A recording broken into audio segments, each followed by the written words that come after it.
always needed time on my own. I never thought I'd need you there when I cry.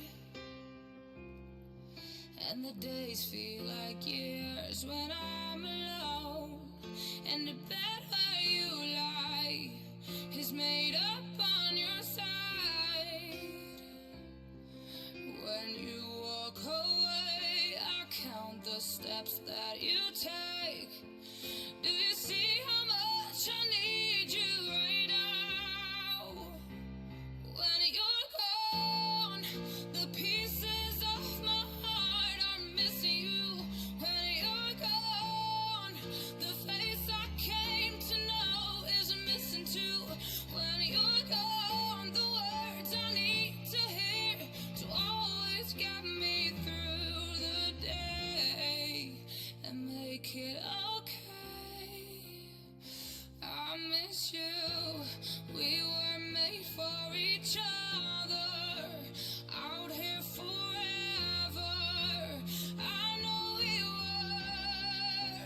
Yeah, yeah. And all I ever wanted was for you to know. Everything I do, I give my heart and soul. I can hardly breathe. I need to feel your hair with me. Yeah. When you're gone, the pieces of my heart are missing you. When you're gone, the face I came to know is missing too. When you're gone, the words I need to hear will always get me through the day and make it okay. I miss you.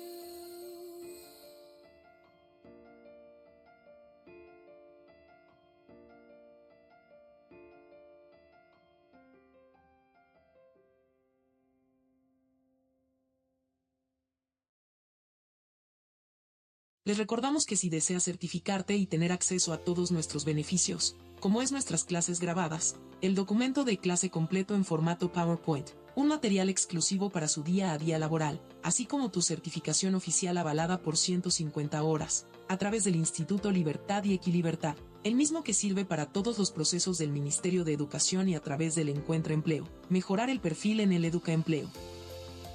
El costo es de $50, y en base al pedido de los docentes que están pagando el mismo, tienes la oportunidad de cancelar el 50% esta semana, y el saldo restante hasta una semana después de finalizado el curso. Hasta ello, ingresas a nuestra prelista.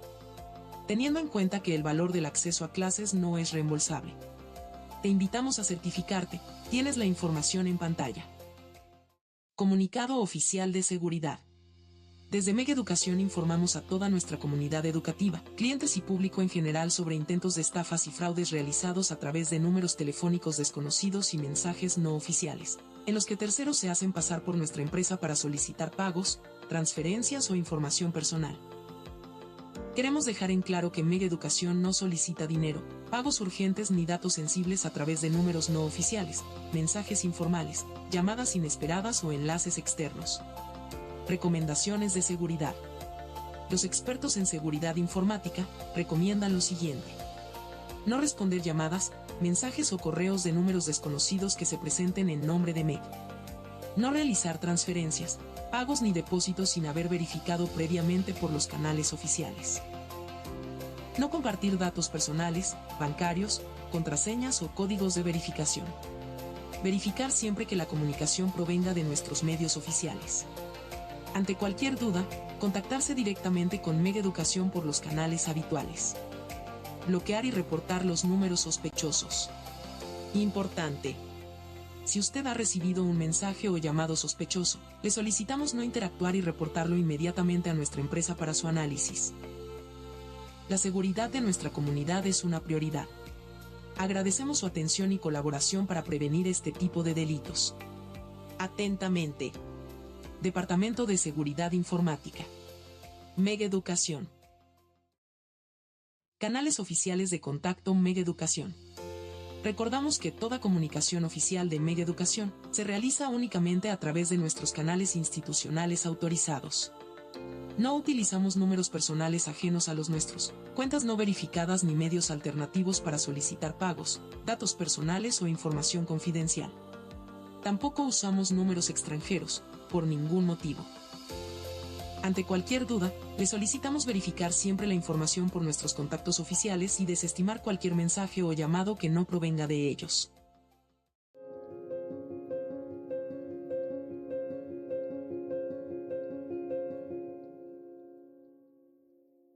Saludos, queridos docentes. Nuestro compromiso y seriedad en nuestros cursos y certificaciones es total y transparente. No te dejes engañar con cursos que no cuentan con avales universitarios, ni pedidos de dinero de manera informal a través de redes sociales. Nuestras certificaciones están 100% garantizadas y efectivas, ya que contamos con el prestigio y colaboración del Instituto Superior Tecnológico Universitario Libertad. Confía en nuestro trabajo y compromiso. Únete a nuestra comunidad y sé parte de un verdadero cambio en la educación ecuatoriana. Nosotros somos Mejeducación.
Muy buenas noches, mis queridos profes. Bienvenidos a la clase número 3 de nuestro curso Necesidades Educativas Específicas. Muchísimas gracias, Pedro, por la información.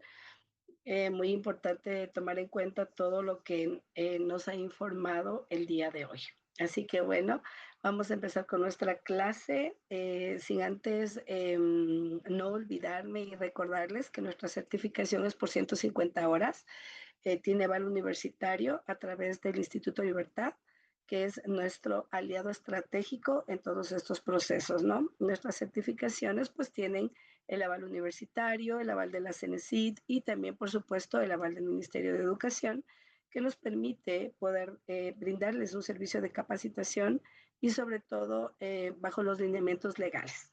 Así que bueno, muchísimas gracias a todos y bienvenidos. Voy a compartir la pantalla. El día de ayer tuve algunos maestros que me habían comentado o me habían mandado algunas preguntas para responderles.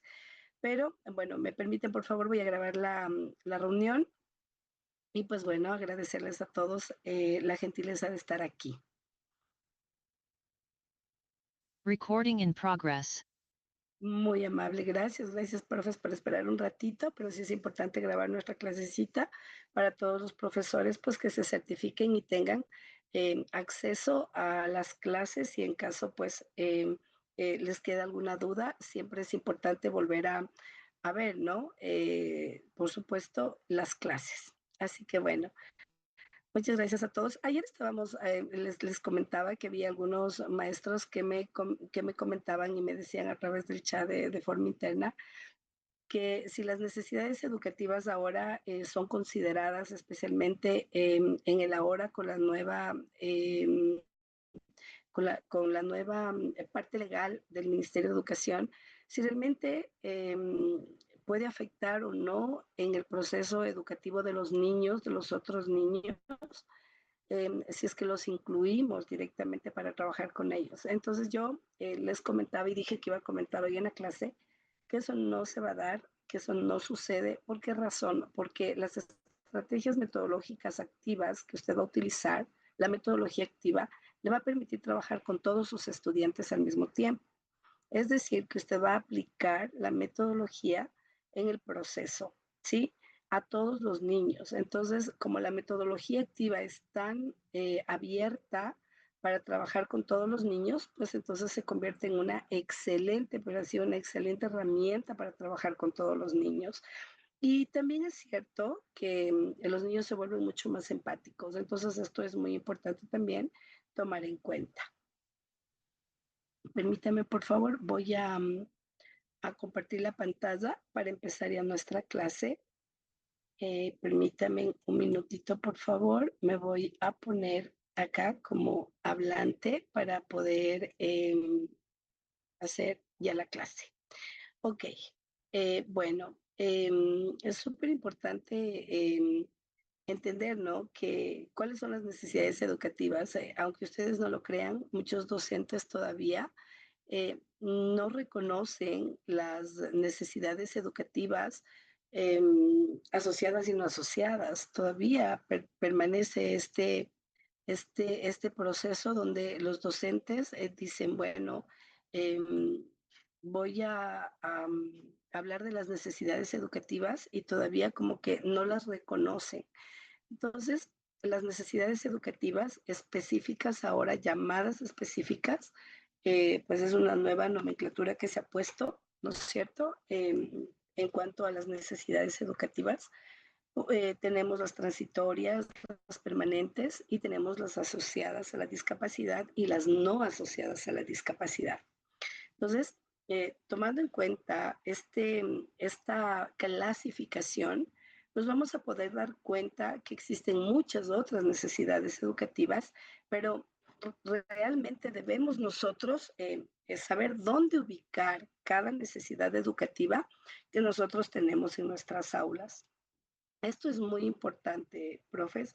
Hay que tomar súper en cuenta esta parte, ¿no? De cómo es la clasificación real. Ahora, hay también varios tipos de clasificaciones que se han ido dando a lo largo del tiempo, como una línea del tiempo donde se ha ido modificando y estructurando. También esto de si son transitorias, si son permanentes, si son asociadas, si no son asociadas, cuáles realmente pertenecen al proceso de asociadas a la discapacidad. Entonces, hay que tomar en cuenta esto también, ¿sí? Bueno, aquí les he hecho un pequeño cuadro para más o menos establecerles, ¿no? ¿Cuáles son las no asociadas a la discapacidad y cuáles sí son asociadas a la discapacidad? Tenemos dificultades del aprendizaje, las no asociadas, ¿sí? Las que no afectan para nada la parte cognitiva del niño o de su estructura, ¿sí? En cuanto a conocimiento, o sea, si no son asociadas a la discapacidad intelectual, implica que nuestro estudiante es capaz de realizar todas las actividades de la misma forma con todos los niños, ¿sí? Y su proceso educativo va a ser el mismo. Entonces, no va a haber cambios. Sí, evidentemente vamos a hacer algunos ajustes razonables de grado 1 o 2, dependiendo de ajustes razonables, de acuerdo a la necesidad que se presente en el aula, pero ya no hablamos de adaptación curricular. Sí, ¿por qué? Porque en realidad son necesidades educativas, muchas transitorias y otras obviamente que no son transitorias, pero que sí podemos trabajarlas con metodología, con herramientas adecuadas para trabajar el proceso.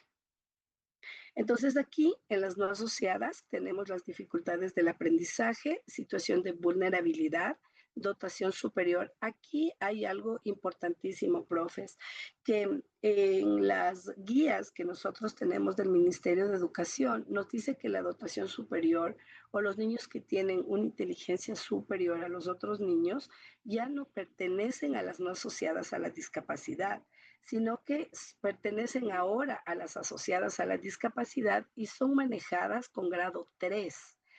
¿Por qué razón? Por las dificultades que se presentan durante todo el proceso educativo del estudiante. Sin embargo, yo coloqué aquí de manera significativa dotación superior porque en las guías del Ministerio de Educación así está establecido. Sin embargo, ya no se toma en cuenta como una no asociada, sino más bien dicho como una asociada, porque sí, trabajar con niños que tienen dotación superior en el aula es muy complejo.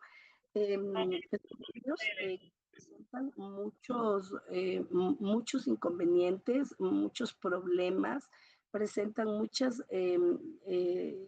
digamos como que se les hace muy difícil poder manejar el grupo o poder trabajar en las aulas. Entonces, ahora está considerado, pues a mí me parecería realmente que no, pero pues ahora está catalogado como pues una necesidad educativa asociada a la discapacidad con ajuste realmente, o más bien dicho, ya no ajuste, sino adaptación curricular. Hay que tomar en cuenta que para que los niños, a pesar de que tienen dotación superior, es decir, que su inteligencia es superior a la de otros niños, pues muchos de ellos en su parte madurativa o en su parte emocional siguen siendo niños de la misma edad, aunque conozcan mucho. Entonces, esto hay que tomar muy, muy, muy en cuenta. Y realmente para que un niño con sobredotación sea diagnosticado, el niño tiene que pasar por muchísimas pruebas para que así se le pueda, pues obviamente, poner en el grupo de necesidades educativas, ¿sí? Ya después les voy a contar una experiencia. Yo tuve un estudiante con sobredotación intelectual o dotación superior. Él estaba en sexto de básica.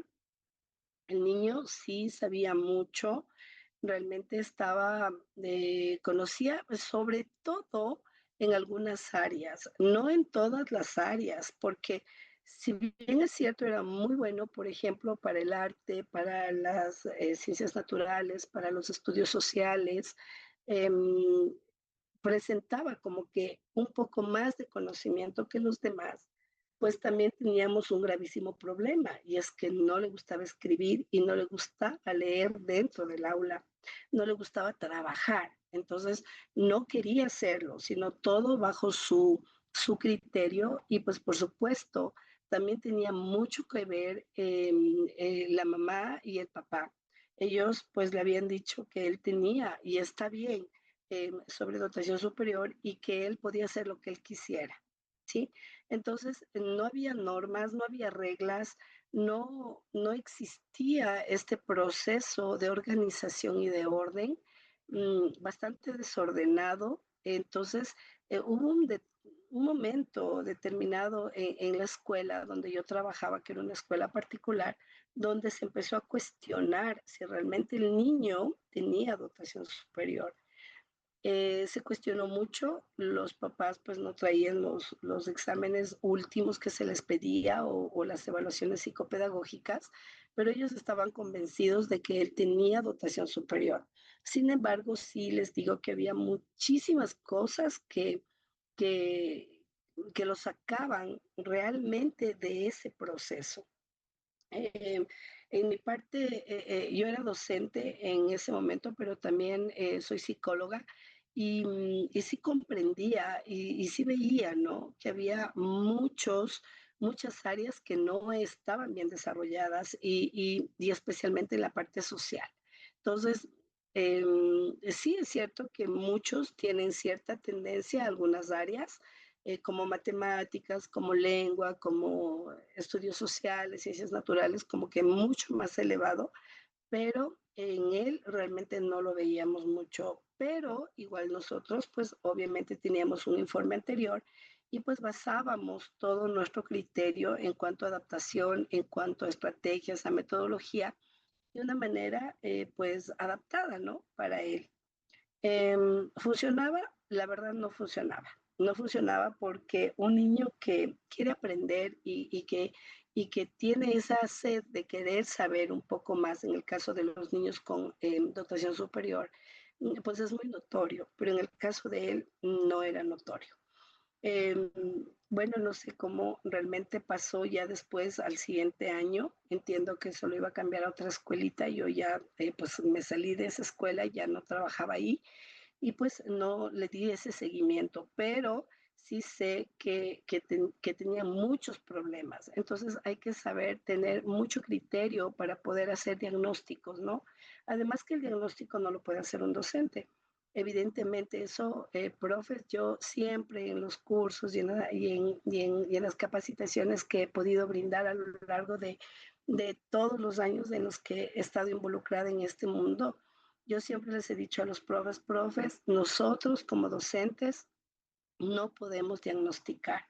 No podemos diagnosticar porque no somos psicólogos todos. O sea, obviamente habrán profesores, como en mi caso, que soy psicóloga, y aún así yo como docente tengo que estar en mi rol de docente, que eso implica que yo no puedo diagnosticar.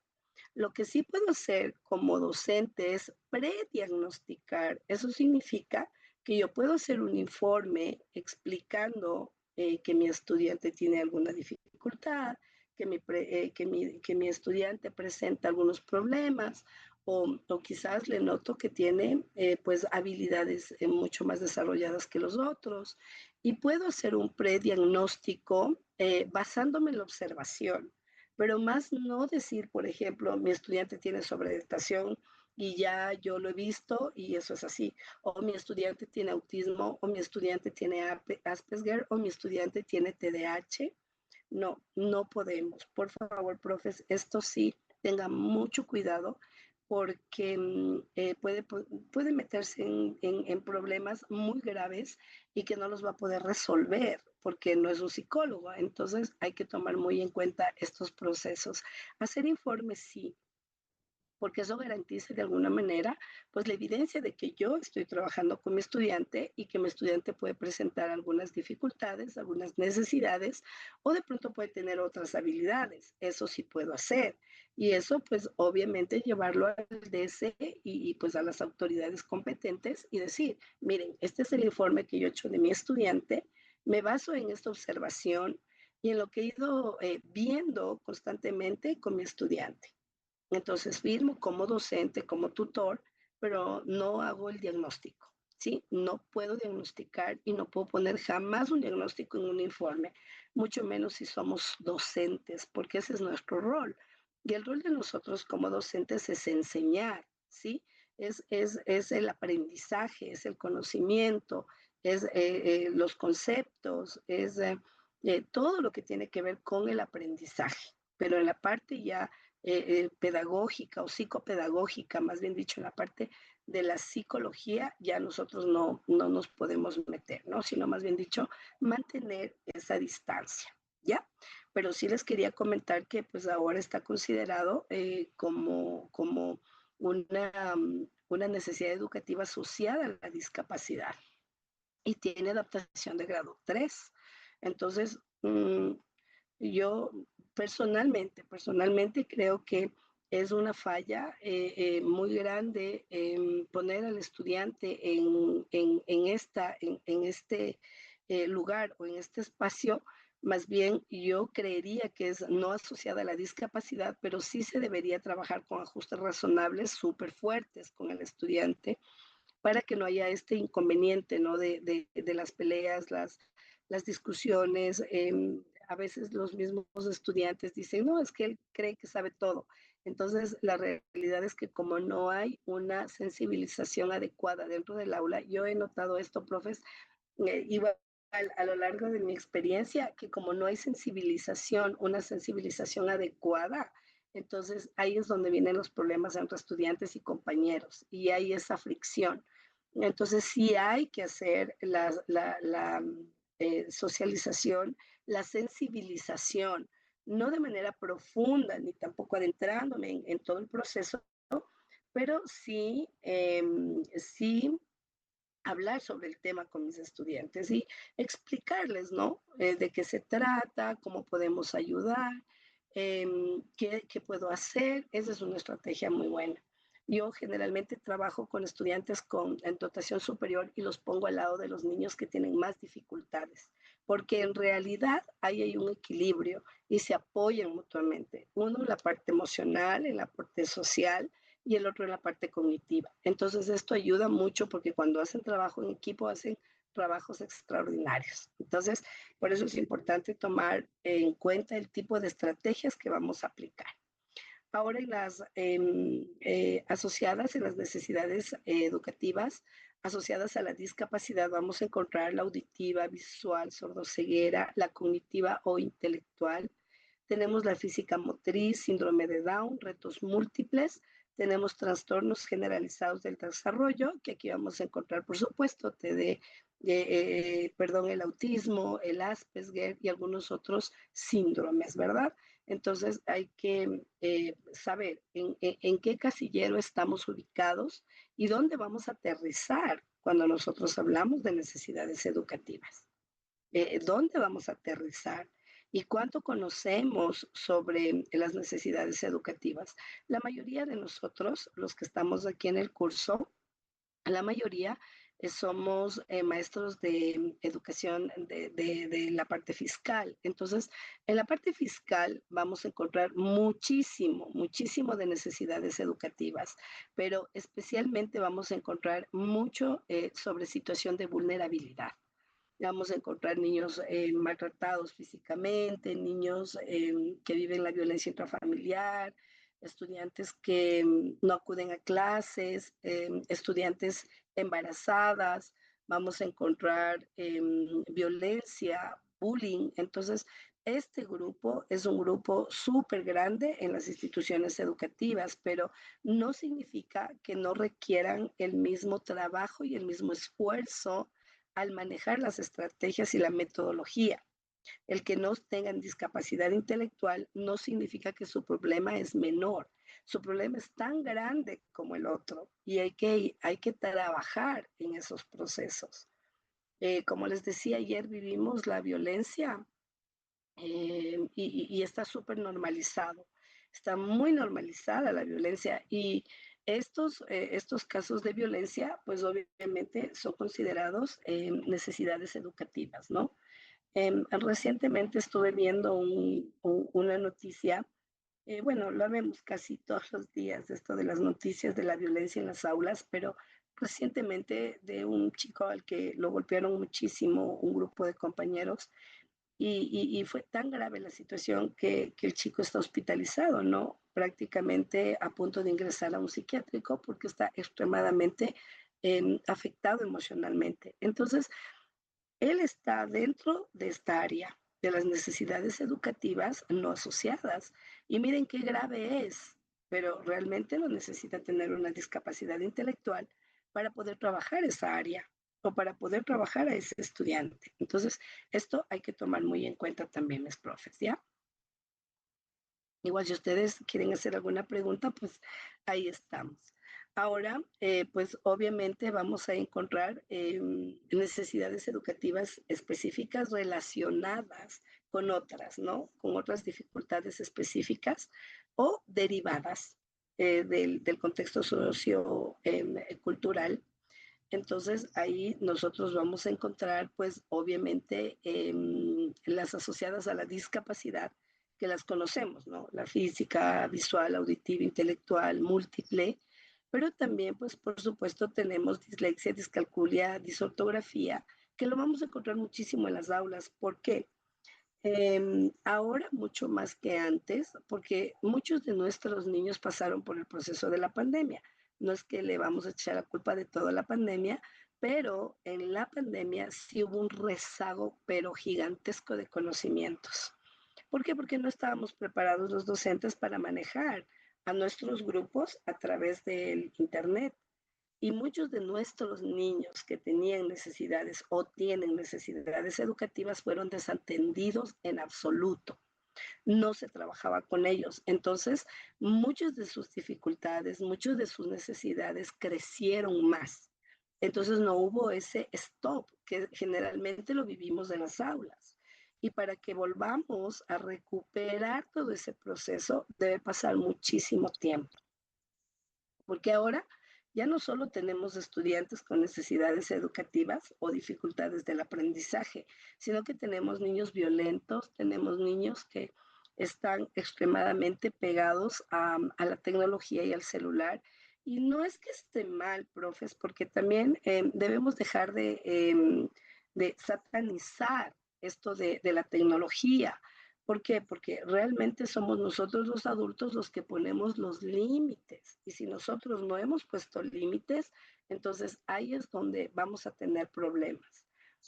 Los adultos somos los encargados de poner límites. Si nosotros no ponemos límites, es complejo, complejo, complejo poder regresar al tiempo antes de la pandemia. ¿Sí?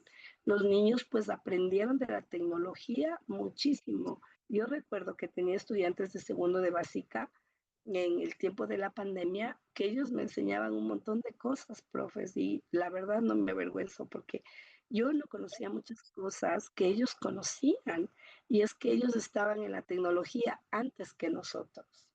Entonces la pandemia solamente fue una excusa para que los niños se adentraran en un mundo en el que antes de la pandemia sí limitábamos.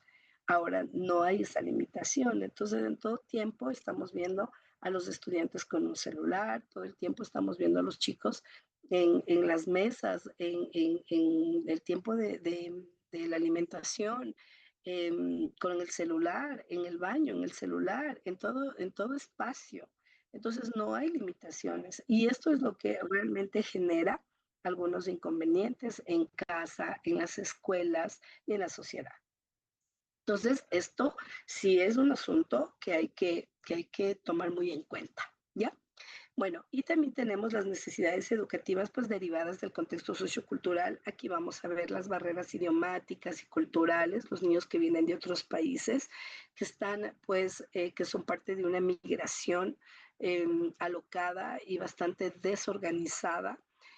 Vamos a tener también el impacto de la pobreza y la exclusión social en el aprendizaje, porque sí lo vamos a vivir. He podido palpar que realmente la violencia intrafamiliar es uno de los factores más grandes que hacen que un estudiante o que implica, ¿no? Implica negativamente en el aprendizaje de los niños. Eh, Pareciera que no, pero sí hay mucha violencia, mucha violencia. Les cuento que en la parte rural, donde uno pensaría que no va a haber tanta violencia o no va a haber tantas limitaciones, pues sí hay muchísimas limitaciones y especialmente hay mucho del alcoholismo, hay mucho del maltrato físico, mucho de la violencia, de la falta de valores. Existe. ¿Por qué? Porque la gente del campo, mucha gente del campo, no todos evidentemente, porque por supuesto que sí hay sus excepciones, como en todo, pues la mayoría son gente que no ha pasado por el proceso de la educación. Entonces hay mucha ignorancia de por medio, hay mucho desconocimiento de conceptos, de criterios, de respeto, y esto sí afecta mucho a los niños, afecta impresionantemente.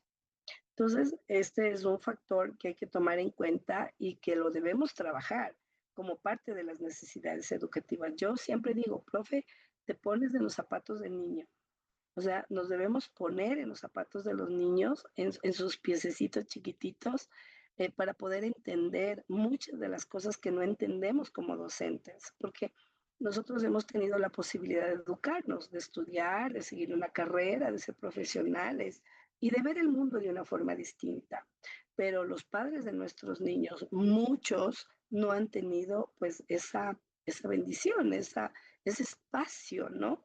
Se han cerrado muchas puertas para ellos. Entonces, ellos crecen bajo una premisa y es que a mí me maltrataban de niño mis papás o mis abuelos y pues soy una buena persona. Entonces, por lo tanto, si yo maltrato a mi hijo, va a ser una buena persona.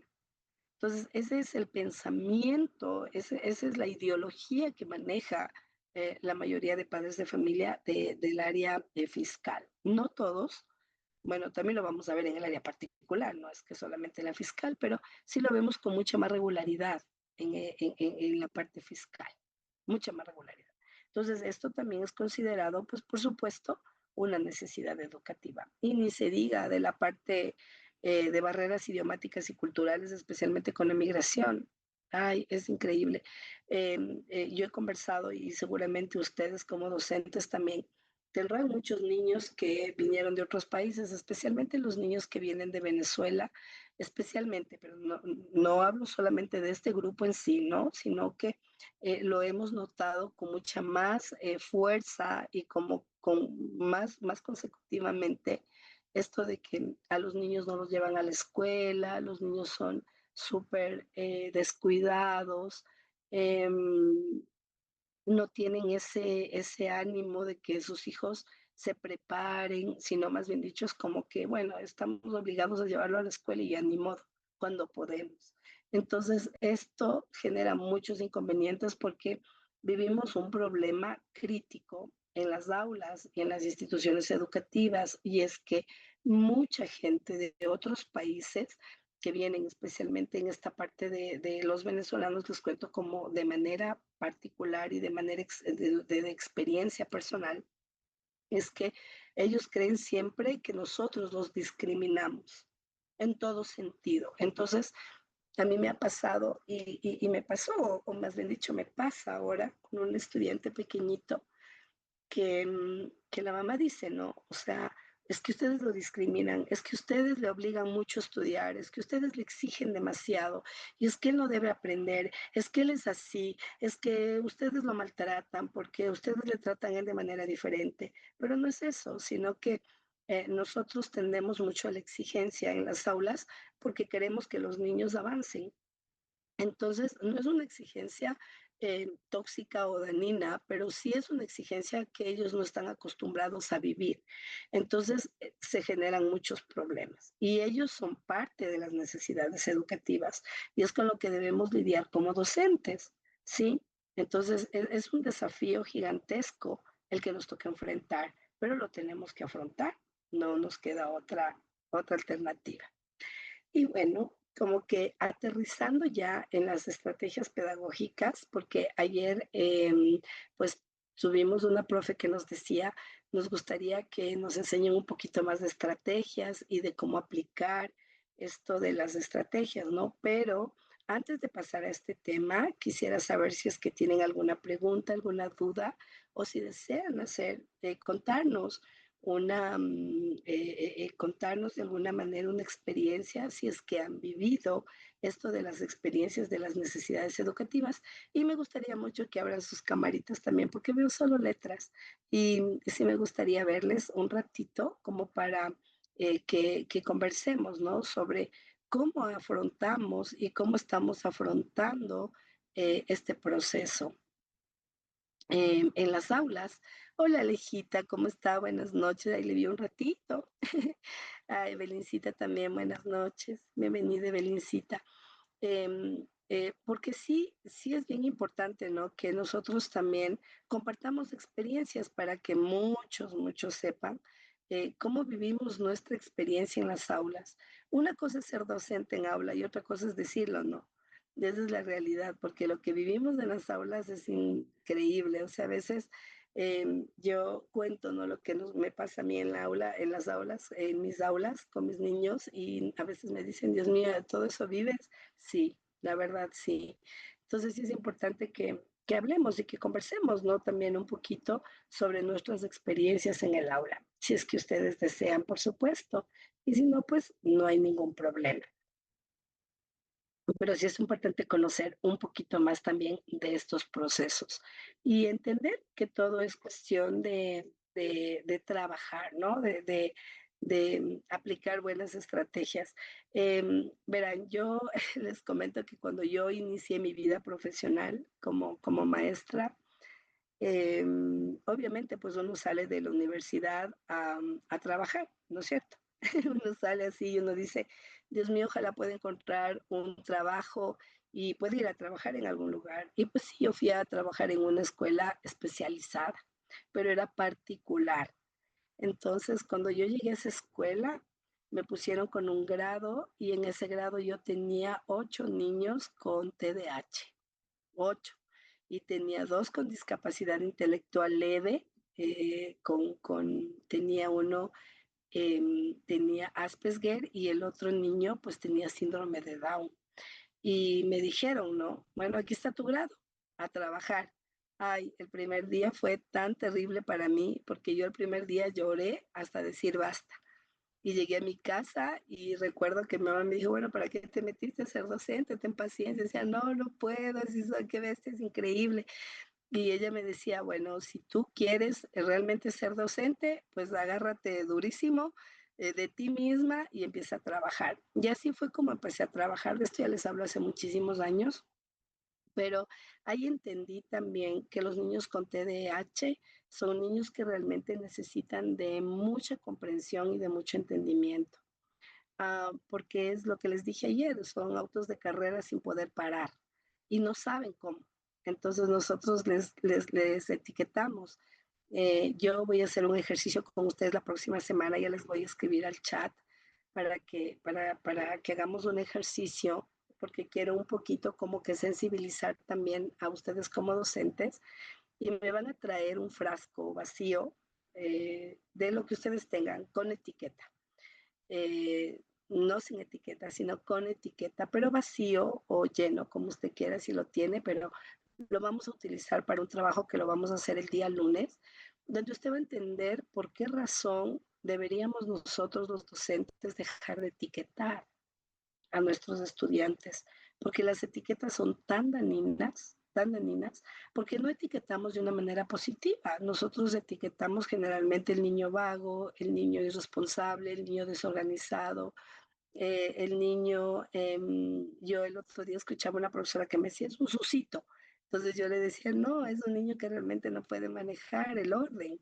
Y decía, no, pero es que siempre es lo mismo. Sí, siempre es lo mismo y siempre va a ser lo mismo mientras él no tenga estrategias adecuadas para manejar sus procesos. Entonces, esto es importantísimo que lo tomemos en cuenta como maestros, ¿no? Y saber que hay un montón de estrategias y metodología que nos va a ayudar, a trabajar en estos procesos. Me están escribiendo algunas personas, perdón que no les responda, por favor, a través del chat, lo pueden hacer con Pedro, él está ahí en el chat y está respondiendo a todos, usted puede preguntar a través del chat y va a ser mucho más fácil para usted que le responda inmediatamente, porque yo pues estoy dando la clase, entonces no le puedo responder, ¿ya? Bueno, las estrategias pedagógicas para las necesidades educativas son amplísimas, amplísimas si es que nosotros sabemos cómo am, tomar estas estrategias ahora basándonos en el DUA, ¿sí? Porque el diseño universal del aprendizaje está concatenado directamente con la metodología. ¿El teléfono? Nosotros no tenemos, si nosotros no tenemos metodología activa, no podemos aplicar el DUA, porque una de las razones por las que en la planificación se cambia el proceso y se dice, vamos a aplicar el DUA, pues esto es porque realmente tiene que ver esto directamente. La metodología debe ser activa, sí, la que vayamos a utilizar. Yo, profes, no utilizo el ERCA. Yo ya no utilizo el ERCA. Para mí el ERCA es un enfoque caduco muy cuadrado, donde no te permite hacer cambios o aplicar estrategias o metodología activa. Yo trabajo con el ACC. Es para mí mucho más fácil, puedo plantear mi DUA de manera adecuada, ¿sí? Puedo aplicar los 3 principios directamente en el ACC. Entonces ya no tengo esa preocupación de que el ERCA debo completar cada una de las áreas del ERCA. Entonces yo no utilizo el ERCA hace muchísimo tiempo y pues bueno, es bueno recordar también y tomar en cuenta que la planificación curricular o el currículo es extremadamente flexible. Nos dice, usted puede utilizar el currículo como usted crea conveniente, siempre y cuando usted no se salga de los elementos curriculares. Pero usted puede utilizar la metodología activa y puede utilizar el enfoque del DUA, pues relacionado con el ACC. Para mí es mucho más fácil trabajar con anticipación, construcción y consolidación. Ese es el ACC. ¿Por qué? Porque yo aplico todos los principios del DUA, los 3 principios que tengo, con 9 pautas cada uno, en cada partecita del ACC. Entonces, para mí es mucho más fácil.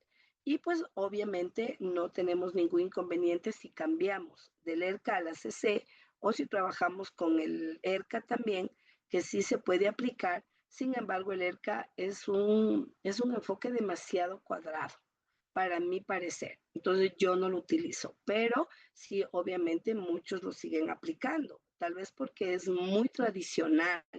Para mí es bastante caduco, muy tradicional y yo creo que no va de la mano con el DUA. El DUA es un enfoque totalmente nuevo, donde te dicen, no, vamos a trabajar, o sea, vamos a extendernos, vamos a abrir nuestra mente, ¿sí? Vamos a abrir nuestra mente para nosotros poder trabajar de mejor manera con nuestros estudiantes. no solo los que tienen necesidades, sino con todos. Entonces, por eso, aplicar estrategias pedagógicas en el aula, pues tiene muchísimo que ver con el enfoque nuevo, ¿no? Que es el DUA. Y pues obviamente en los lineamientos pedagógicos del 2025-2026, porque todavía no tenemos los del 26-27, lo veremos cuando ya se terminen las clases en la costa, para iniciar ellos sus clases, pues ahí se extenderá los lineamientos pedagógicos 26-27. Pero por ahora estamos trabajando con los del 25-26, donde nos dice específicamente en la página 83, porque me la sé de memoria, ahí nos dice, usted tiene que aplicar obligatoriamente el DUA, desde el inicial hasta el bachillerato. Antes no aplicábamos el DUA en el inicial. Ustedes recordarán que el inicial pues era como que bastante relegado del proceso educativo, incluso hasta el currículo no ha cambiado para nada, pero ¿qué nos dice ahora los lineamientos pedagógicos? A ver, un ratito. Los niños de inicial de 3 años, 4 años, son niños que necesitan estar en el proceso del DUA. Entonces, ¿qué pasa? Que nuestras planificaciones tienen que ser aplicadas o la aplicación del DUA desde el inicial. Es importantísimo. ¿Por qué? Porque se entiende que el inicial es el cunero, es el semillero, ¿verdad? Entonces, si nosotros aplicamos el DUA adecuadamente desde el inicial, implicaría que nuestros estudiantes cuando salgan en tercero de bachillerato van a ser estudiantes indagadores, van a ser investigadores, van a ser chicos cuestionadores, van a ser estudiantes que hayan comprendido que la inclusión, que la diversidad es parte del mundo, entonces parte de ellos mismos. Entonces ellos terminarán graduándose pues con conocimientos más allá de los cognitivos, conocimientos sociales y humanos. Esa es la idea. Por eso ahí ahora estamos trabajando mucho en la inserción socioemocional. Tenemos las inserciones no socioemocionales y también tenemos las competencias socioemocionales. Miren qué tan importante es trabajar la parte socioemocional, que tenemos competencias, porque nuestro currículo pues está basado en competencias, matemáticas, lengua, tecnología, la parte social, emocional y la inserción. Y tenemos además una inserción socioemocional que nos exige trabajar en estas áreas con nuestros estudiantes. Entonces, nuestras planificaciones deben estar basadas en un ACC que es adecuado para poder implantar el DUA de manera adecuada, ¿sí? Y por supuesto, las inserciones tienen que ser colocadas de acuerdo a la materia y a la temática. Personalmente, profes, yo trabajo con la inserción socioemocional en todas las áreas, en todos los grados. Y yo utilizo 2 inserciones. Por ejemplo, si me toca hacer algo de cívica, utilizo la inserción de cívica, pero también utilizo la inserción socioemocional. Creo que todas las inserciones tienen que ir acompañadas de la socioemocional. ¿Por qué? Porque nosotros debemos enseñar motivando. El DUA nos dice, tú debes motivar al inicio de la clase. Y eso tiene que ver mucho con la parte socioemocional. Por lo tanto, no podemos desligar a las emociones, ¿sí? Y al control de emociones, manejo de emociones, de las aulas y de la parte cognitiva. Perdón. Sí, entonces esto les pongo así como en un contexto sobre las estrategias pedagógicas para las necesidades. Ahora, aquí nosotros vamos a trabajar con estrategias pedagógicas para el aula, para el grupo, para trabajar con los estudiantes y también con la familia de nuestros estudiantes. Porque verán, profes, si usted tiene una buena relación con los padres de familia de su estudiante con necesidades educativas, usted se va de largo. Porque ¿quién más conoce mejor a nuestro estudiante que sus propios padres? Aunque a veces nuestros papás son sobreprotectores, conocen cómo es el niño. Entonces, si usted tiene una buena relación con los padres, créanme, profe, que todo va a ser mucho más fácil. Todo va a ser mucho más fácil y va a ser mucho más adecuado, ¿no? del el proceso. Entonces, sí, hay que tomar muy en cuenta ese proceso.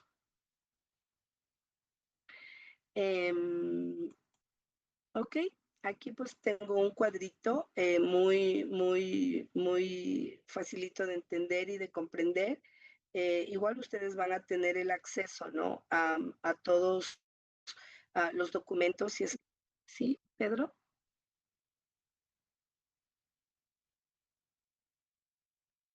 Sí, dime.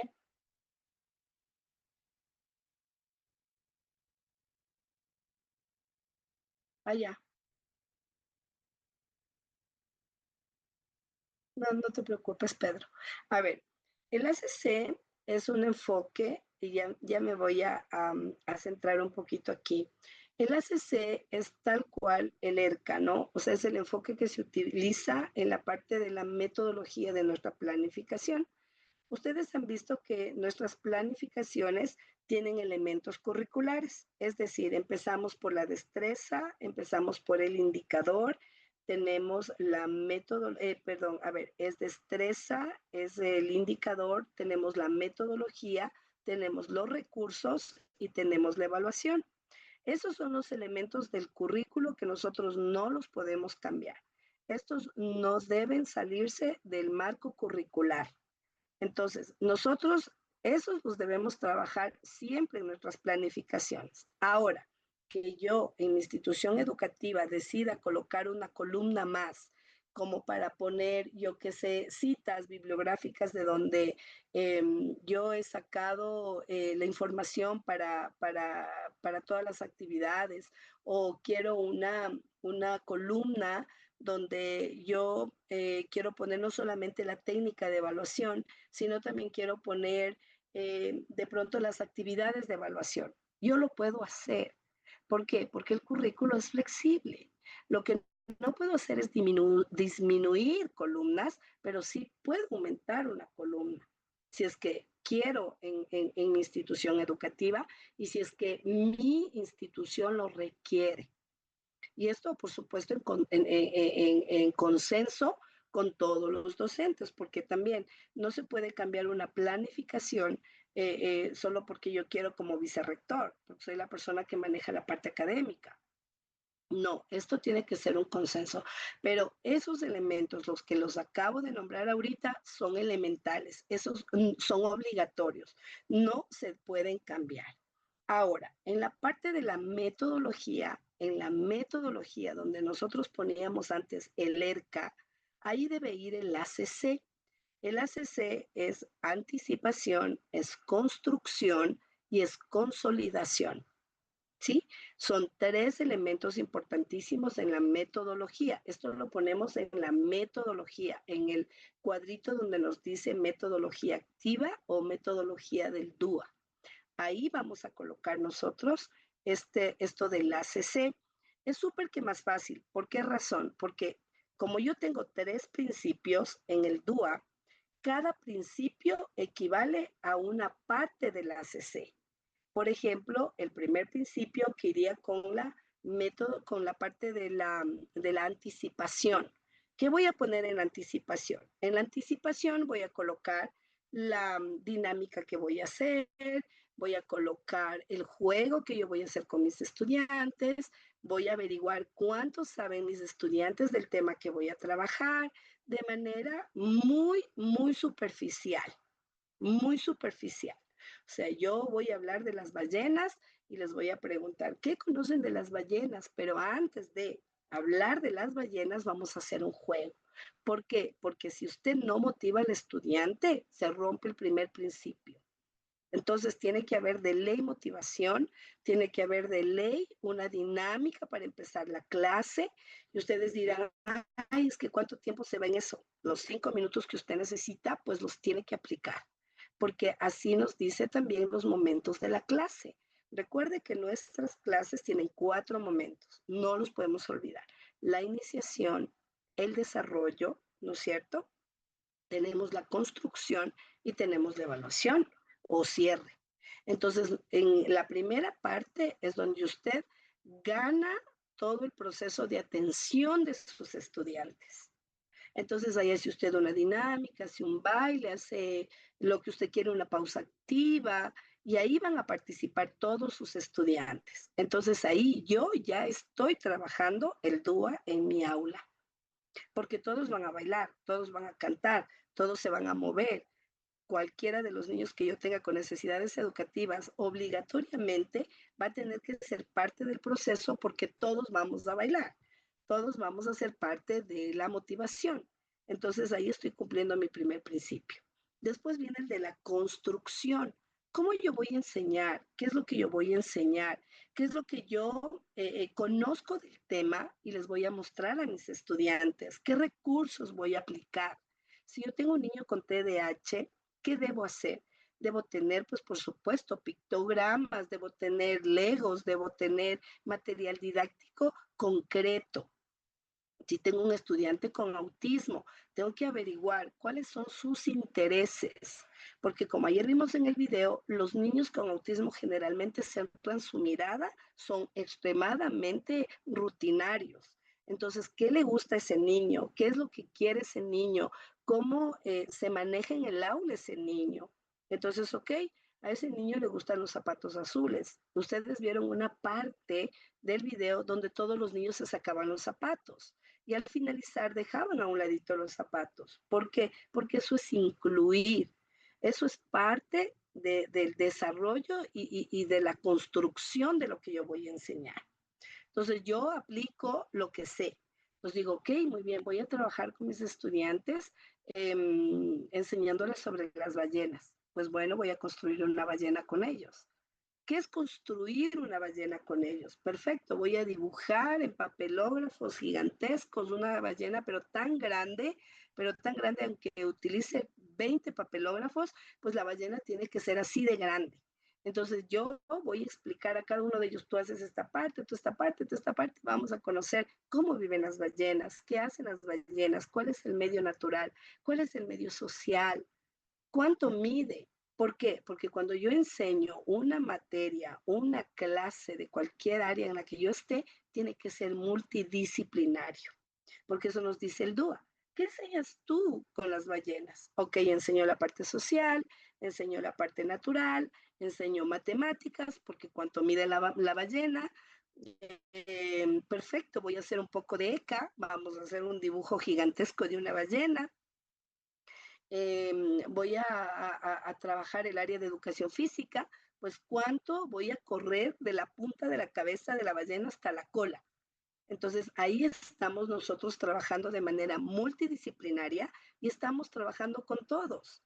Porque yo sé que mi estudiante que tiene necesidades educativas como un TDAH, un autismo, que son generalmente los grupos que tenemos en nuestras aulas, son estudiantes que no van a estar tranquilos.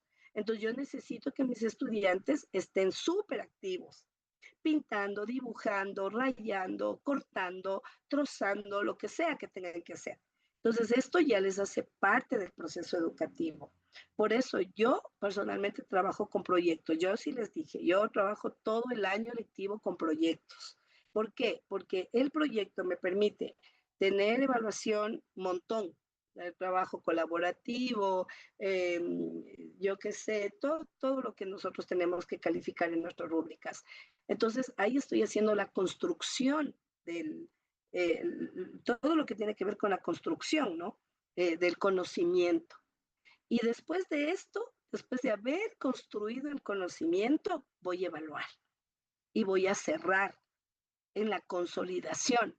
A ver, ¿qué aprendiste? ¿Cómo aprendiste? A ver, ¿qué sabes de las ballenas? Cuéntame. Vamos a hacer un dibujo de manera personal sobre las ballenas. ¿Cuánto mide una ballena? Ok, a ver, ¿cuántos pasos diste desde la cabeza hasta la cola? ¿Cómo es el medio social? ¿Cómo viven las ballenas? ¿Cómo viven los ballenatos? ¿A dónde se dirigen cuando quieren tener a sus crías? Estas cosas son elementales, son básicas, pero es lo que los niños deben aprender de las ballenas, ¿no es cierto? Entonces vamos a decirles, son vertebrados, son invertebrados, son, ¿cómo tienen sus bebés? ¿Son mamíferos, no son mamíferos? Y empiezo a jugar con el conocimiento. Entiendo yo que las ballenas son acuáticas, pero también vuelan. ¿Vuelan las ballenas? Y los niños, no, no vuelan las ballenas. Bueno, cuando saltan, pero no vuelan. Entonces, ahí nosotros vamos a hacer diferenciación en el proceso del aprendizaje. Y esto todos son parte del proceso. ¿Cómo evalúo a mis estudiantes con necesidades educativas? Yo los voy a evaluar así como a todos, haciendo preguntas, haciendo observación, haciendo dibujos, haciendo un poco de arte. A ver, vamos a trabajar aquí. Quiero que me muestres cómo es una ballena y el medio dónde vive, con quién vive, cómo es del mundo de las ballenas. Es un ejemplo, ¿no? Pero así con todos los temas que tenemos. Entonces es mucho más fácil. El ACC es eso, es anticiparnos, es construir y es consolidar el conocimiento. Mucho más fácil porque yo aplico el DUA en los tres elementos del ACC. El principio 1, el principio 2 y el principio 3, que es anticipar, es consolidar, perdón, es construir y es consolidar. ¿Sí? Entonces, así voy aplicando el DUA en mis planificaciones y así aplico el ACC. Entonces, no sé si es que la profe que estaba preguntando igual puede hacerlo, está abierto su audio y si quedó claro o si necesita que lo exprese o explique un poco más a profundidad, pues con mucho gusto lo hago. Sí, bueno, entonces voy a continuar y a Pedro me dirá pues si es que la profe tiene esa preocupación todavía y si no, pues ya la próxima semana lo vamos a hacer de manera práctica en nuestra planificación y vamos a ir aplicando el ACC. Pero si usted quiere aplicar el ERCA también, pues obviamente vamos a tener que aplicar el ERCA, pero en el ERCA tenemos que duplicar algunos de los principios del DUA. Entonces esto ya se hace más complejo. Para mí realmente no me gusta el ERCA trabajarlo, la verdad me parece muy cerrado el sistema, pero yo sí trabajo con el ACC. Antes, claro que utilizaba el ERCA porque era el único enfoque que conocíamos, ¿no es cierto? Pero cuando ya viene el DUA y viene de manera obligatoria, esto nos exige cambiar, nos exige transformar un poco lo que nosotros estamos aprendiendo y lo que estamos enseñando. Entonces, esto hay que tomar muy en cuenta. Sí, bueno. Ahora sí, bueno, ya me voy a pasar estas diapositivas porque son pues todo lo que tiene que ver con la parte, digamos que la clasificación de las necesidades educativas, porque nosotros tenemos un DCM donde se clasifican las necesidades educativas ya, ahora, ¿no? Y los trastornos también y los síndromes. Entonces, antes hablábamos, por ejemplo, de los trastornos generalizados del desarrollo de manera independiente. Decíamos autistas, Asperger, Rett, trastorno desintegrativo infantil, trastorno generalizado del desarrollo no especificado, y decíamos todos estos son tipos de autismo, pero la realidad es que ahora tenemos un solo autismo y todos estos pertenecen al grupo de los autistas. Había una controversia muy gigante en el mundo, en realidad, hace algunos años, no muchos, porque cuando salió el DSM-5 se catalogó al estudiante con Asperger como autista. Si bien es cierto, es un trastorno del autismo, o se hablaba antes de que era una parte del autismo, pero no era autista. Pero ahora, pues el DCM dice, no, el Asperger también es un trastorno, ¿sí? Que tiene que ver con el autismo. Por lo tanto, el Asperger sale del DSM-5 como individualizado, como solitario y se incluye en el autismo. Entonces ahora los niños con trastorno, las personas con trastorno de Asperger son pues autistas. ¿Sí? Un tipo de autismo diferente, sí, porque los niños con Asperger son un poco más sociables. Son más sociables, pueden hacer una vida relativamente normal, con sus diferencias, por supuesto, con sus habilidades, con sus faltas de habilidades sociales, pero pueden manejarse perfectamente en el medio y son muy inteligentes. Esa es una de las características que las mamás en el mundo peleaban y decían, no, pero es que un Asperger no es igual que un autista. porque un Asperger es extremadamente inteligente, pero un autista no. Pues la realidad es que no, porque hay muchos niños autistas con una inteligencia superior, que no tiene que ver nada con que no sean inteligentes, ¿sí? Entonces, pero ha sido catalogado ahora el Asperger como autismo. Hay trastornos de red también. Bueno, estos son trastornos generalizados del desarrollo muy complejos de manejar en las aulas, pero pues en niveles bajitos sí se puede trabajar, sí se puede trabajar. Ahora, todo lo que tiene que ver con retos múltiples o multidiscapacidades, no.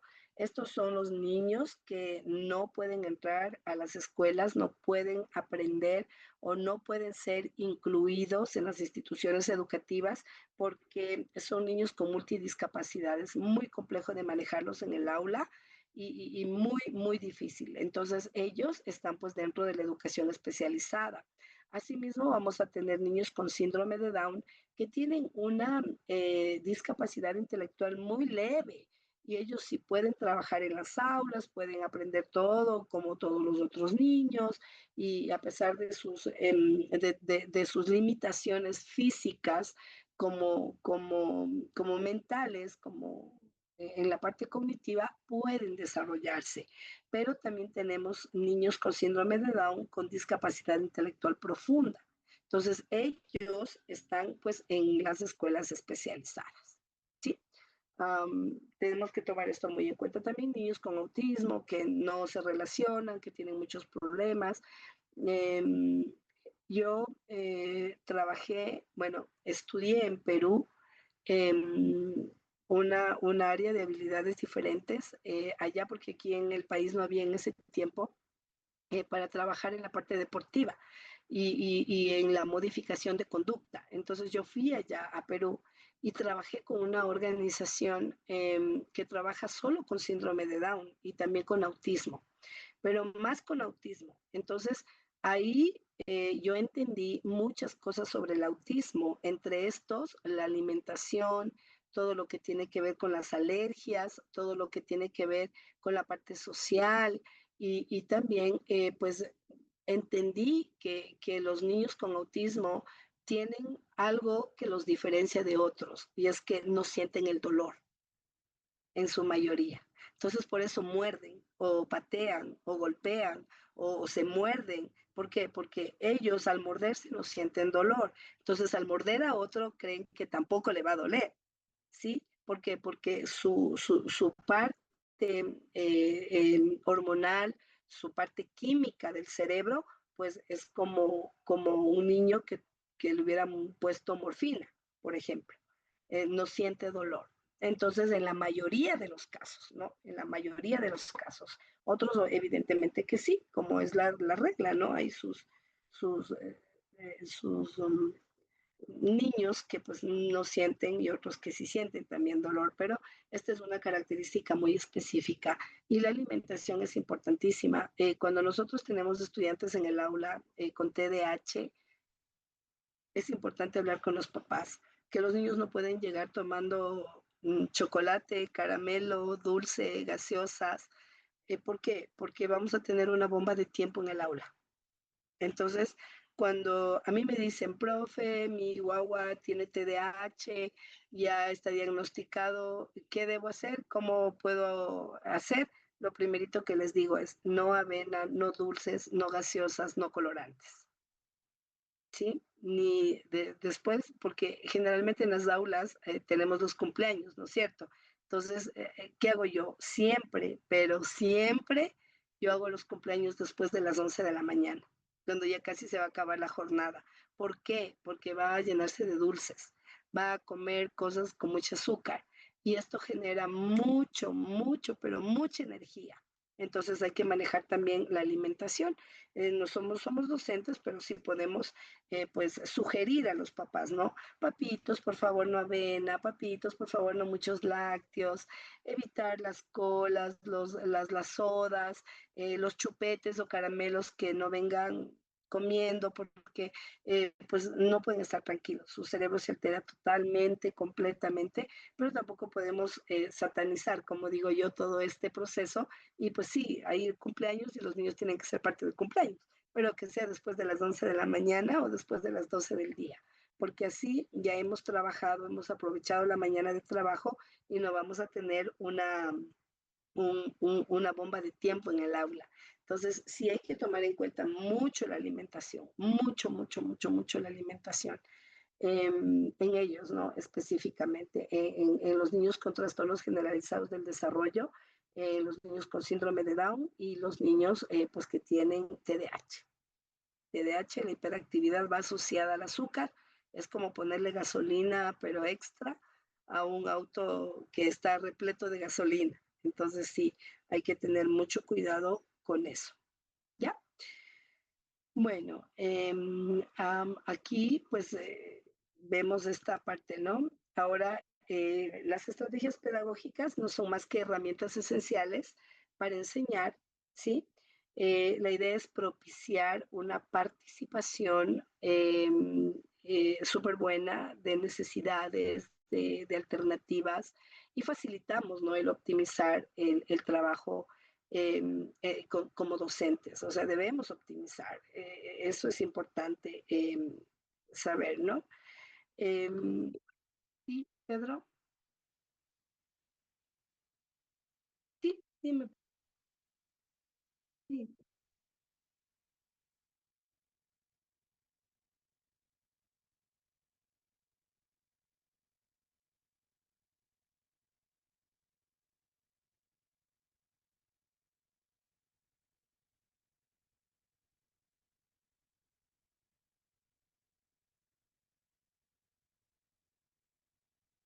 Ya. A ver, este es un caso muy específico, porque aquí nosotros vamos a ver que si hay una adaptación de grado 3, tomando en cuenta que este síndrome del que me acaba de hablar ahorita es uno que está catalogado, considerado, pues, muy cercano a la discapacidad intelectual. Cuando nosotros trabajamos con estudiantes como él, que esté matriculado en sexto de básica, ¿por qué razón está en sexto de básica? A ver, porque el estudiante tiene la edad para estar en sexto de básica, ¿sí? Tiene la edad para estar en ese grado y pues obviamente la adaptación curricular que se hace no implica llevarle a un segundo grado, implica aplicar lo del currículo de segundo grado en sexto de básica para ese estudiante. Porque si nosotros lo llevamos a segundo de básica, vamos a tener problemas graves. ¿Por qué? Porque es un niño más grande, primero. Y después nos vamos a enfrentar con el proceso de la discriminación que estamos generando y los padres nos van a, a pisar los talones, pero en todo tiempo. Yo aplicaría la adaptación curricular de segundo de básica en sexto, porque habrá algunas áreas en las que él sí pueda desenvolverse. No sé si es que voy a dejar de compartir la pantallita un minuto para ver si es que está la profe por ahí que preguntó. Sí, mi estimada Eh, máster. Buenas noches. Sí, hice esa pregunta Teresita, ¿cómo porque está? me preocupa bastante. Digamos, yo lo cogí de quinto grado y el niño lloraba, gritaba, no sabía los colores. He avanzado con él bastante. Para su nombre, solo escribo sus iniciales, nada más, porque no puede ser nada más. Es lo que aprendí ahorita, a los 5 minutos ya se le olvidó todo. Entonces yo Así hablé con es. el distrito. Y fuera de eso, antes de olvidarme, él tiene el 90% del oído, el Afectado. oído izquierdo, sí, afectado. Entonces sí me Tiene preocupa sordera. bastante porque sí, así es. Y yo fui al distrito, hablé con la psicóloga, con la compañera del DS, y ellos lo que me dijeron es que tengo que enseñarles solo para la vida, enviarlo a la tienda, acompañado, eso sí, de la familia. Entonces, Mm, como le digo, es algo que él ahorita aprendió, pero ya más tarde no sabe nada. Se le olvidó totalmente. ujú. Y con su problema del oído también, Sí, que es complejo porque no va a poder escuchar. Y un niño que tiene sordera y este proceso, pues es un niño que siente mucho en la parte de completación con los demás, porque si le falta un oído, hay problemas de equilibrio, problemas de memoria. Ellos tienen pues obviamente problemas de memoria a corto plazo, no recuerdan las cosas. O sea, hoy aprendí, pero ya más tardecito me olvidé, como usted dice, Jenicita. Entonces, yo, ¿qué haría? Yo, a ver, lo primero es, primero entender que él aprende más lento que los demás, pero sí necesita mucho de concreción, necesita mucho de repetición y necesita mucho de estructuras. O sea, todo esto como en un marco, ¿no? Aprende mejor con el cuerpo. Los niños, ellos aprenden muchísimo mejor con el cuerpo, con la parte visual y manipulativa. Entonces, ¿qué haría? Pues buscaría mucho material concreto, Jenicita, mucho material concreto, todo lo que tiene que ver con legos, con bloques, con papel, con cubos, con armables. ¿Por qué? Porque para él va a ser mucho más fácil aprender a través de este proceso. Ahora, también es cierto que nuestros estudiantes con discapacidad intelectual, como en el caso de su estudiante, debe aprender para la vida. ¿Por qué razón? Porque tiene que desenvolverse en el medio en el que vivimos. Entonces, a él las matemáticas, como operaciones matemáticas complejas, pues no las va a aprender. Pero lo que sí puede hacer es, claro, nos dicen en el distrito, hazle que trabaje en la tienda, ¿no? Pero la idea es que trabaje en la tienda con el fin de entrego dinero y me devuelven un vuelto. Sé cuánto voy a pagar y sé cuánto voy a recibir. Entonces es aprender para la vida. Es como, por ejemplo, enseñar mucho de lateralidad. Voy a la izquierda, voy a la derecha, voy adelante, voy atrás, nociones. ¿Por qué? Porque cuando esté en la calle tiene que saber hacia dónde dirigirse. Entonces, esto es parte de la vida también, un aprendizaje para la vida, pero que no lo estamos excluyendo de un aprendizaje real. Si entendemos que él tiene una adaptación curricular de segundo de básica, ¿qué enseñamos en segundo de básica? Nociones, lectoescritura, las letras, los números, ¿no es cierto? Entonces, ahí debemos aterrizar, Jenicita. Usted ha hecho mucho porque usted dice, realmente conmigo ha avanzado, conoce los colores, conoce las formas, lo que no hacía. Bueno, sí, va aprendiendo, pero es un día a día, es esto precisamente, ¿no? Concreción, repetición y estructura. O sea, todo debe estar diseñado con el DUA, todo, absolutamente todo. ¿Por qué?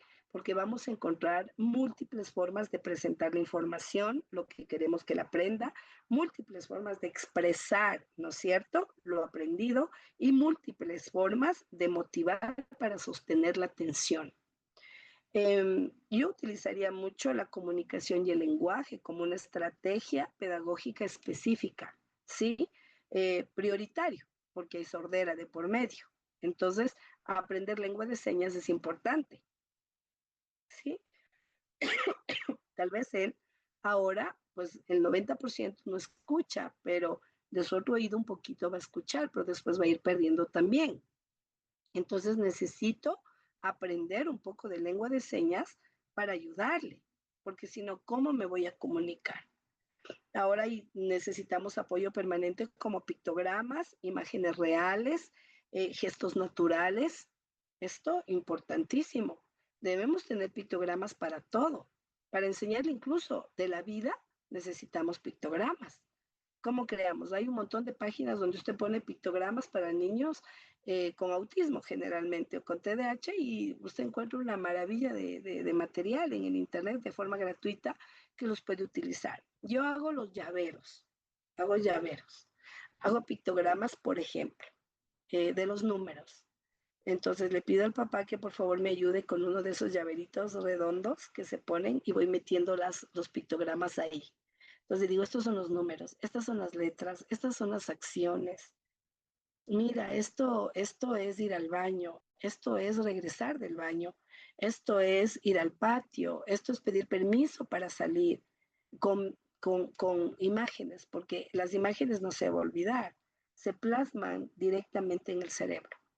Pero si yo estoy intentando hablarle todo el tiempo, pues no va a aprender, porque esa parte, esa zona importantísima del lenguaje y la memoria es a corto plazo. Entonces no me va a servir de mucho, pero las imágenes sí.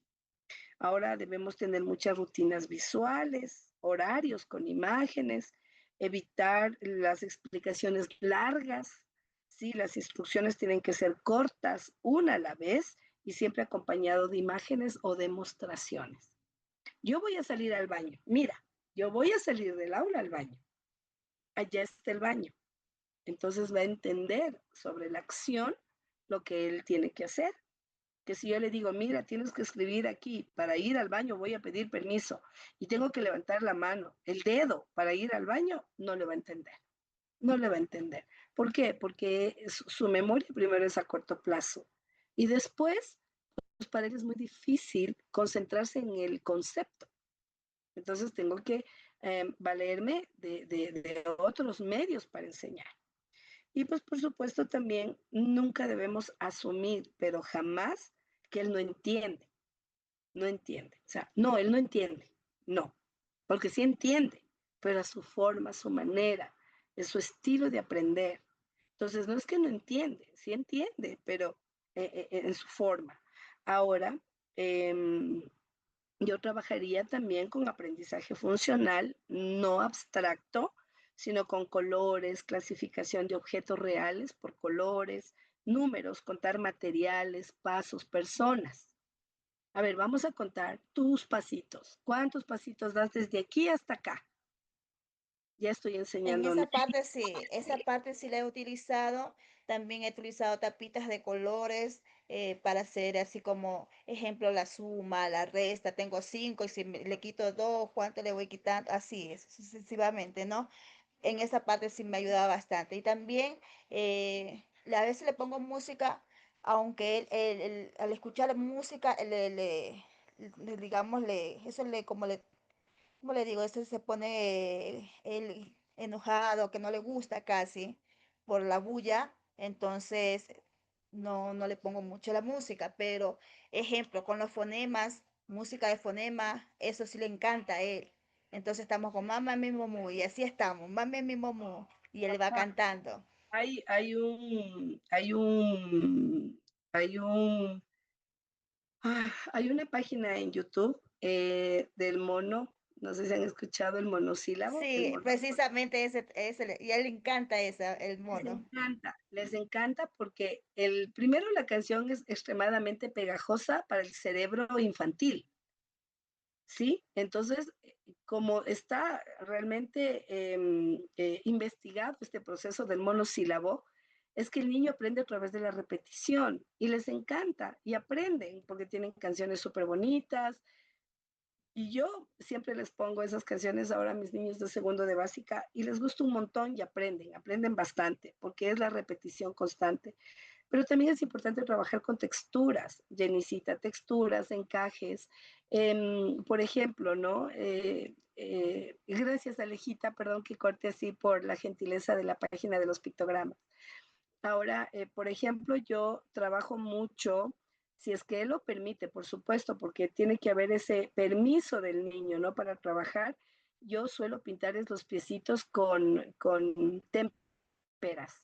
Entonces, pongo el papel en el patio, pego el papel en el patio y les hago caminar pintado los piecitos. Entonces, les hago reconocer la forma, el tamaño, los pasos.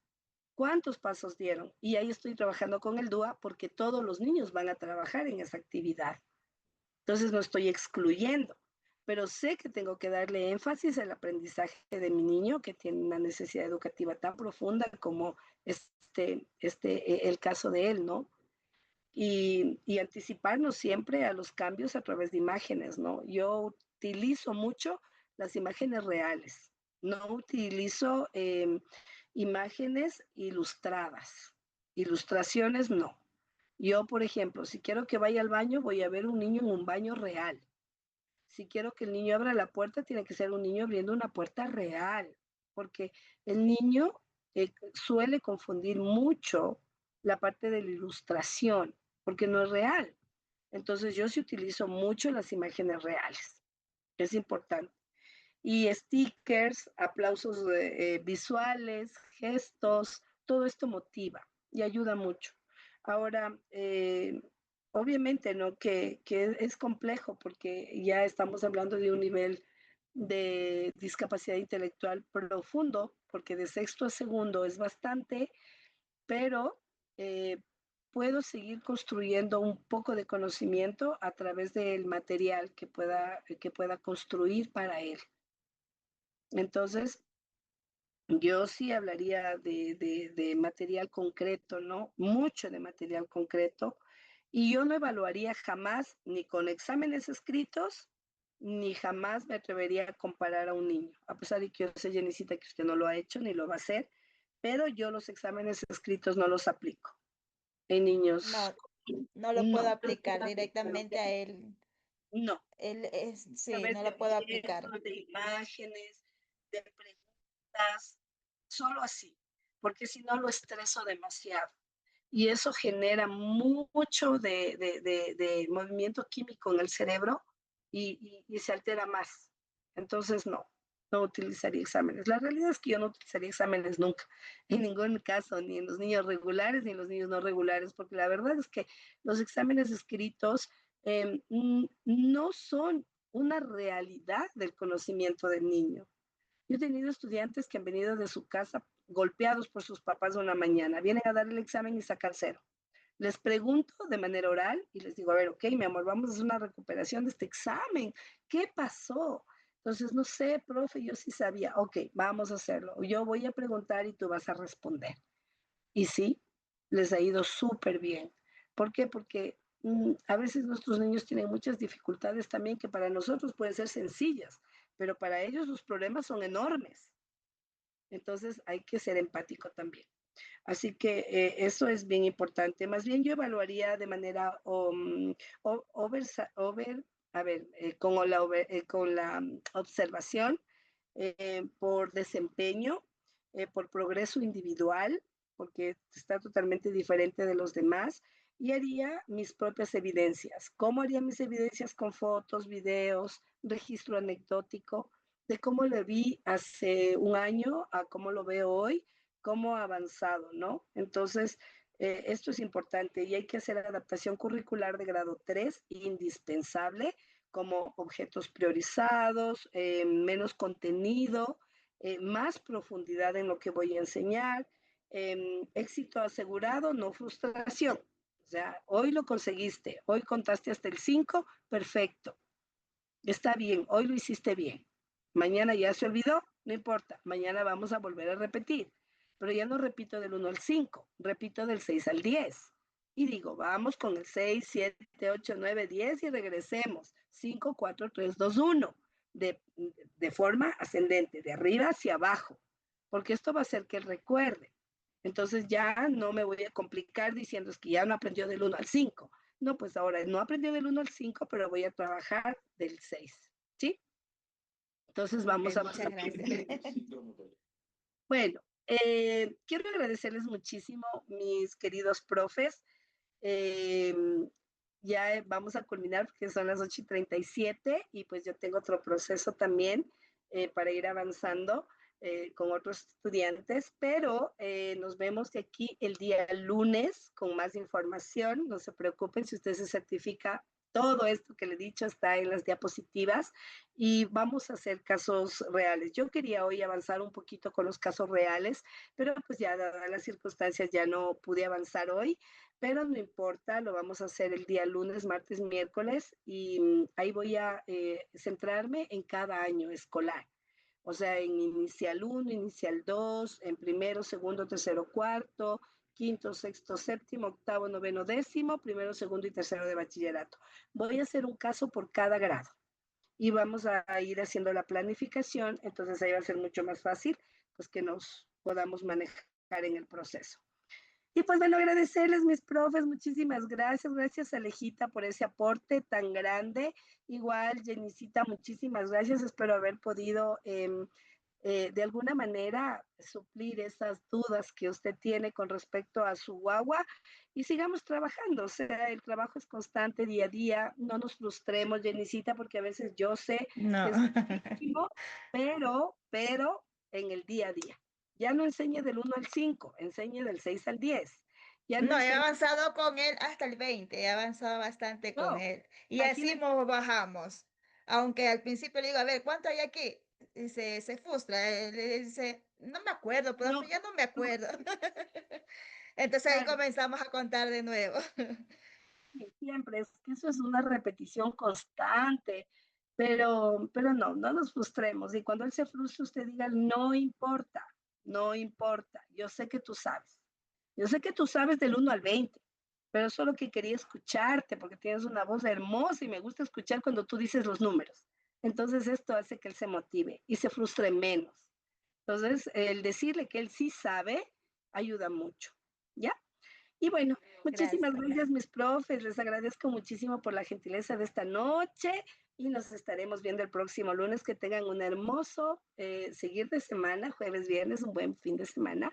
Y nos encontramos el día lunes. Por favor, ayúdenme poniendo las camaritas que les voy a tomar fotito.